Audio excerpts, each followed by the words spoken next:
c'est quoi le jeûne? Le jeûne, c'est une période durant laquelle nous arrêtons de s'alimenter. Ça veut dire quoi? Ça veut dire que nous, on se prive de la nourriture pendant un temps donné, que ce soit volontaire ou non volontaire. Donc c'est l'abstinence totale durant toute la journée. Alors, quel est le bienfait du jeûne? Donc les bienfaits sont multiples. D'abord, vous savez que toute l'année, le corps continue à s'alimenter et qu'il va falloir à chaque fois éliminer ce qu'on appelle les toxines. Donc, pendant le mois de Ramadan, on s'arrête pour faire ce qu'on appelle la purification ou soit l'élimination des déchets ou des toxines qui sont accumulés durant cette période de l'année. Donc, le bienfait d'abord, la première des choses, c'est que, disons, c'est d'arrêter ce qu'on appelle la machine digestive, le système digestif, qui consomme énormément d'énergie, à peu près 20 à 25% d'énergie qui est amenée par l'alimentation. Donc, pendant cette période de jeûne, on arrête, on stoppe ce qu'on appelle la machine. Donc, du coup, l'énergie qui était répartie au départ pour la machine, qui est le tube digestif, va être orientée pour maintenant la purification. Donc d'abord, c'est la mise au repos du tube digestif. Deuxième des choses, c'est que quand on arrête, maintenant le corps donne, disons, l'accord aux autres organes tels que le rein, le foie, de faire un travail d'élimination.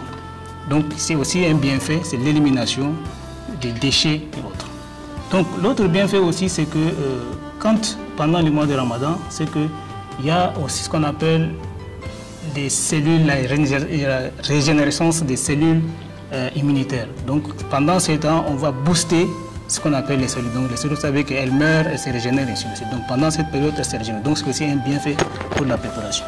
Et en dehors de ça, c'est qu'il y a l'aération de l'esprit. Donc l'esprit s'éclaircit puisque toutes les toxines sont éliminées. Donc l'esprit va s'aérer, donc on se sent bien dans son corps, on se sent bien dans son esprit et on se sent bien aussi dans son cœur.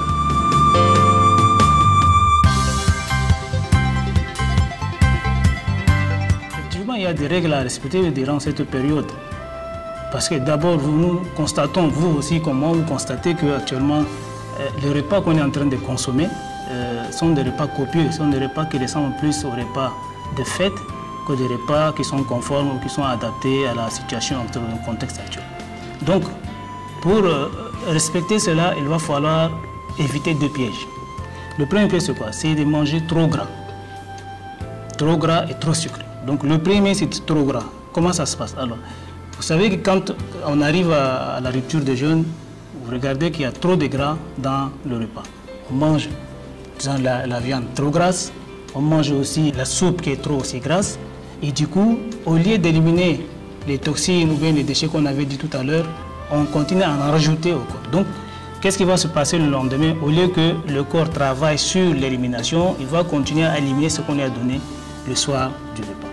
Donc, il faut éviter cela de manger trop gras. Deuxième piège, c'est d'éviter de manger trop sucré. Donc, quand on parle de sucré, vous savez qu'aujourd'hui, dans ce qu'on appelle, il y a les sodas qui sont trop sucrés, des sucres raffinés. Dans la bouillie, on a le sucre aussi qui est raffiné. Et on a aussi, disons, dans les sirops qu'on est en train de consommer actuellement, que vous voyez pendant ce mois d'éléments qui sont vendus, qui sont aussi des sucres trop raffinés. Donc, ça passe, et le sucre, ça passe directement dans le sang. Et vous savez que le sucre n'est pas stocké. Donc, qui va aller directement, qui va transformer en matière grasse, et qu'on appelle matière grasse de mauvaise qualité. Donc, du coup, on va aussi donner des polluants au corps. Donc, il va falloir éviter cela, les deux pièges. Et il y a aussi un autre piège qui est le sel, où les gens souvent consomment aussi de sel. Il va falloir aussi éviter parce que ça donne la soif et ça déshydrate la personne durant la journée. Donc, en grosso modo, c'est qu'il va falloir manger sainement, manger équilibré et que tout ce qui est gras, tout ce qui est sucré, tout ce qui est salé, c'est le moment vraiment d'éviter.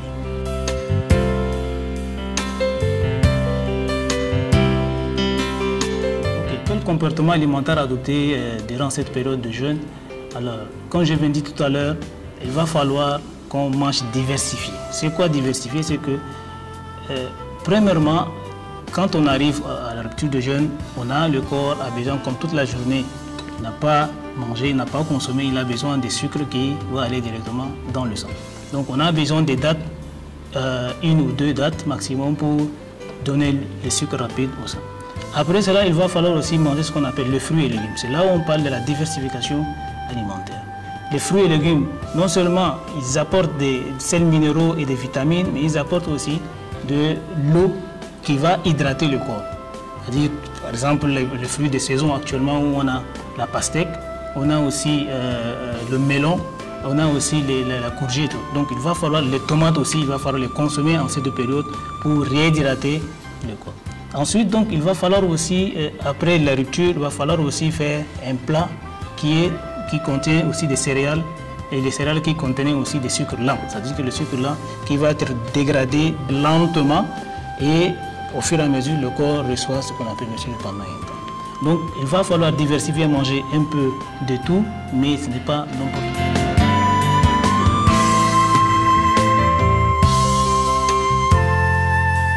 Il y a des aliments à éviter pendant cette période parce que je viens de dire tout à l'heure qu'il faut éviter de manger tout ce qui est trop gras ou bien trop sucré ou bien trop salé. Donc, surtout, trop gras c'est quoi? C'est que la viande qui est trop cuite ou bien la viande qui est trop graisseuse, il va falloir l'éviter. Il faut aussi éviter les sodas parce qu'ils contiennent aussi des sucres rapides, les sodas et les boissons gazeuses qui donnent aussi plus ou moins la sensation ou bien le gonflement des ventres ou bien la flatulence.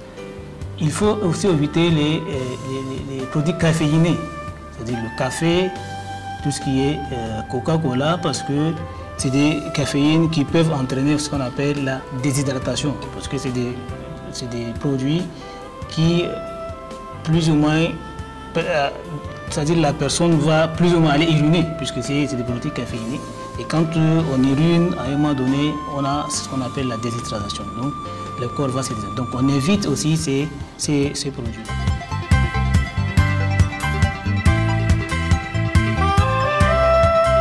C'est vrai que les mois de Ramadan est arrivé pendant cette période de chaleur. Et il va falloir aussi donner des conseils par rapport à cette chaleur qui est accablante. Donc, quand on jeûne, on se prive de nourriture, on se prive aussi de l'eau. Donc, il va falloir aussi se maintenir à un niveau où on ne va pas trop marcher ou bien trop se promener dans la chaleur.